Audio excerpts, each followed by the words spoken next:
and I am here today. It is Sunday, July 30th. This is my first interview of the day. It's also a special day for me, Josh, because it is my birthday. Oh, wow. Happy birthday. Thank you. Sir. I am here with Josh Liddy, and Josh stopped by our booth a little while ago, and I was really intrigued by, Josh, what you had to say. But before we get into our interview, why don't you talk a little about yourself, your political views, and we'll just set it up that way. Sure. I live here in Los Angeles. I come from Ohio, come from the Midwest, but been out here over a decade.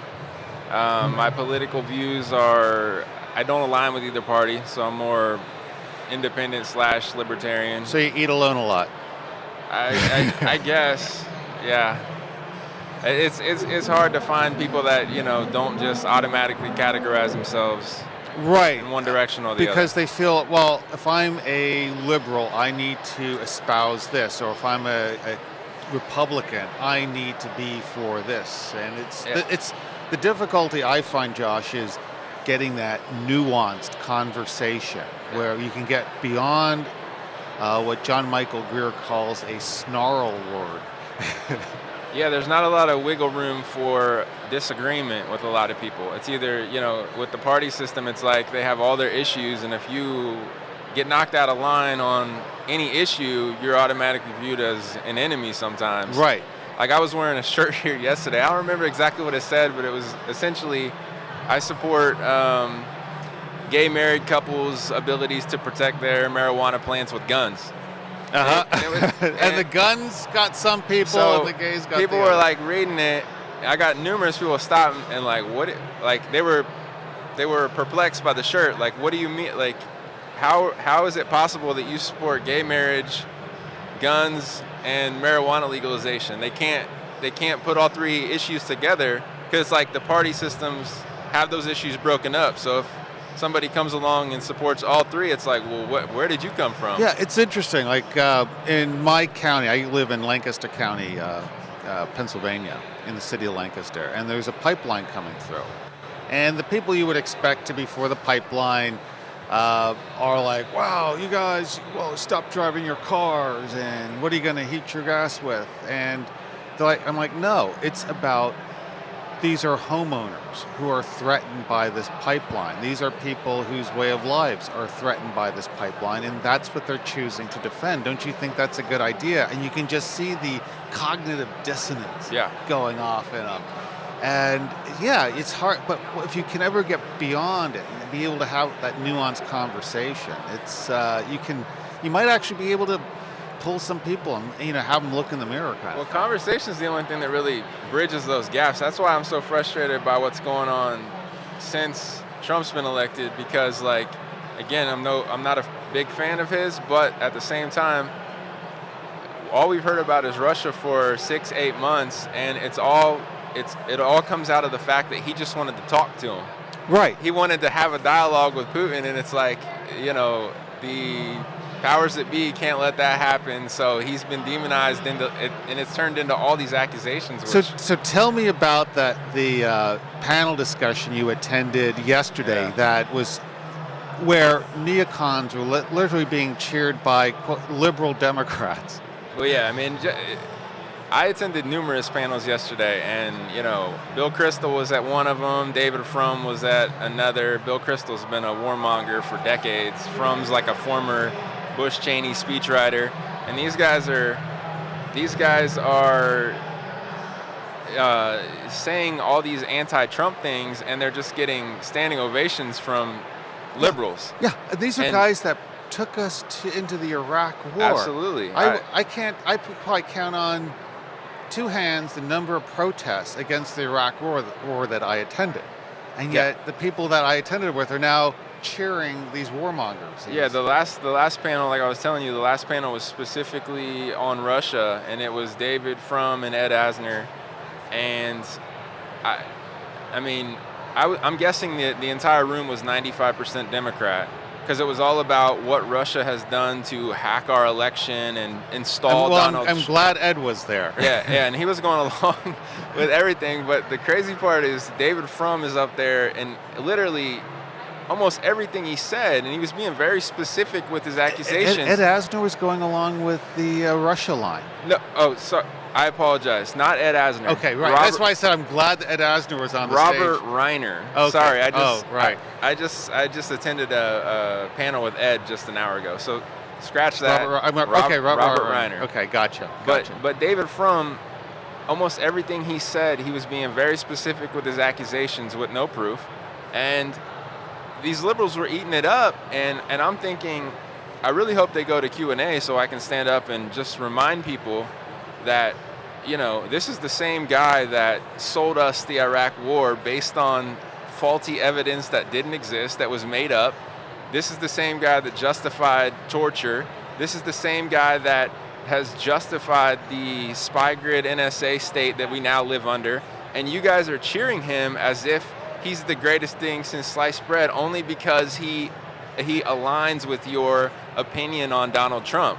So it's making there's nothing better than that to show people that the two-party system is just a fabrication. Absolutely. Yeah, that's a great way to put it. It's something there that's put up to entertain us and bring us in and make us feel like we're empowered when we're not. I mean, seeing people clap for Bill Kristol, it outside of, a complete right winger, if you're clapping for nearly anything Bill Kristol says, I don't get it. That makes no sense to me. The whole neocon philosophy of how we're going to, because go back to Leo Strauss, who mentored Kristol and all these little neocons, or big fat neocons, whatever you want to call them. The whole idea was, America can't survive a liberal consumptive society, so we got to create this two-tier. We'll keep the dum-dums enslaved, and I mean, my gosh. And yet, here these people are getting an audience from people that should know better. Well, in the panel that Kristol was in, one of the things that stands out to me was they were talking about, and this is, I believe it was, no, Bill Kristol wasn't in this panel, but it was one Republican and 4 Democrats, and all they spent like half the panel talking about Scaramucci, or whatever, how you pronounce his name. So he's threatening these leakers now. And we're gonna sick the CIA on you and all this stuff. And the Democrats had a big problem with that. And I'm thinking, holy cow, can't we just think back to, did y'all just sleep through 8 years? Because Obama's the only president in the history of this country that has actually prosecuted whistleblowers. Right. And with the Espionage Act, so he's actually done numerous times what Scaramucci is only rhetorically talking about. And y'all guys are going crazy about what this Scaramucci guy's talking, but you did nothing. And he's just talking about, hey, if we have an in-house staff, they should kind of be loyal to us and not leaking. but these voices were silent when Obama was following through on that rhetoric. It wasn't just rhetoric. He was imprisoning people for leaking, and it's just, the inconsistency is what gets me. Right. And it's inconsistent, it's incongruent, it's hypocritical. This is what does amaze me. And I joked about eating alone, and I eat alone a lot because when I talk to people, they're trying to draw a bead on, am I a liberal or am I a conservative? And it really messes with their heads. Yeah. And it's kind of fun to see, but at the same time, you realize just how entrenched or ideologically entrenched people are. Yeah, partisanship is one of the best drugs, apparently. Yeah. To get off of, and that's what's been the most depressing thing about this weekend. When you bring these people from all stripes together and sit them in rooms, because most people are good people, but like you put them together where there's like a herd mentality that can take over, and they turn really nasty. And reason and history is like the last things talked about, and it's unfortunate because if you want to broaden your base or your audience, you have to account for the bad things that your team did. If you're in that mentality of football team, you at least got to acknowledge, Obama. Yeah, we can criticize what Scaramucci says, but Obama actually put people in prison for that, and that was wrong too. If you don't make that point, thinking people are just going to overlook everything that you have to say. And the fact that people don't get that when they're on the panels and stages is kind of shocking to me. And perhaps that's one of my biggest criticisms of Politicon is that when you look at who's up on stage, these are the well-heeled talking heads that are really paid to keep us divided. Yeah. If they would have invited, let's say, Catherine Austin Fitz, or a Debbie the Sane Progressive, or a Chris Lane, or something. Debbie is awesome. Isn't she? Yeah, oh my God, she fantastic. just lets it. And these are the people that I think when you look at, I call it the fringe right now, but I think they're going to begin to mainstream. We can only hope, because Debbie is definitely, from a Democratic side, she's on an island right now. Yeah. In a lot of respects. Consistently talking about things that people just don't want to acknowledge, and I would compare her to an elected official like Tulsi Gabbard, right. who is amazing. Mm-hmm. Yes. And yet she's being called like a Russian shill just because she doesn't want to start World War III.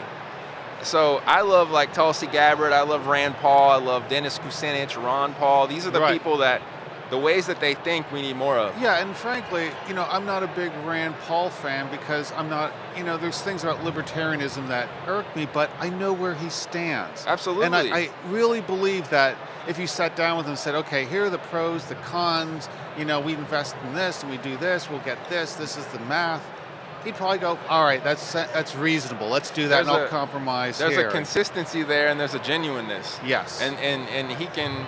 you can talk issues with him and he can see your side, whereas most people are just pushing a line and they don't want to hear anything that conflicts with that. Because that line is how they get paid at the end of the day. If you're a politician, it's what keeps the machine oiled with money, that gets you reelected.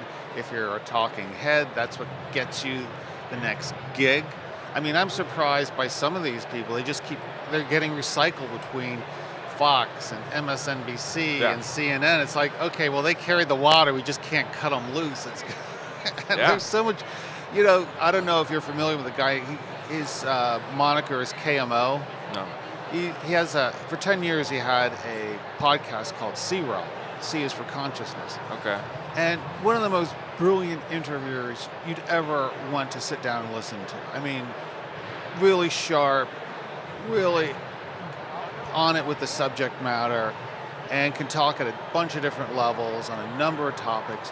And, these guys are struggling out there. And they, people like John Michael Greer are out there. And, great minds who have done their personal work and are out doing what they love to do, but they're not household names in America because they're not on the take. It's very hard to do advocacy work of any category and actually take that next step, because there's so much money that is necessary. So like when you invest, and I speak from personal experience because I do a lot of advocacy work with shelters, animal shelters, and it becomes a full-time job. Like if you're passionate about something, which in that case I am, and it takes up so much of your time and energy, and it's an actual job and you're not getting paid.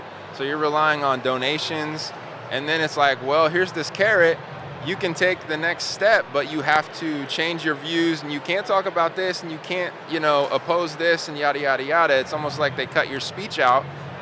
Yeah, so do you want the carrot or not? And people of principle are like, I'll do my own thing, but you can only go so far, in a sense. Right, because and you might even self-censor. It wouldn't be like someone said, "Well, I heard you say that." They're just, I know this wouldn't play well with my corporate sponsors or whatever. So thankfully, we live in an age with social media and technology changing that more people are. Their audience is growing organically, which is amazing, but it's hard to go up against the MSNBCs and the Fox Newses that are constantly reading off teleprompters. Absolutely, and people, I don't watch television except when I travel like I am now, and I just listen to the barrage. When I go back to the hotel, I turn on the barrage, and they're just getting inundated with the same line. You can change the channel, but it's the same line. Whereas I'll go to my YouTube channels, and I'm getting what I think is really good information. Yeah, there's critical thinkers on Yeah. there.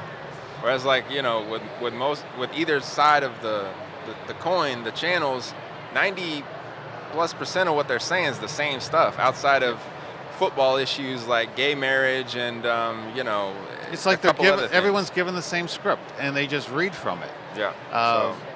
And you know, we have CNN and MSNBC. They've set up shop here. I wanted one of those shirts that MSNBC are printing shirts that says like free speech, free press, free shirt. And I was like, oh, that's cool. But yet on the back it says MSNBC. Yeah. So I was like, all right, you can keep your shirt. Because I'll probably never wear that, you know? I wouldn't. I couldn't bring myself to doing it. Well, hey, Josh, this was a great sit down with you. I'm glad you stopped by the booth. Great exchange. Hopefully we'll get together again the next time in Los Angeles with a few other open-minded people. Who knows? If we start getting more of us in the same room, you never know what'll happen. Yeah, let's do it. Thank you. Right on, Josh. Take care. All right, you too. Bye-bye.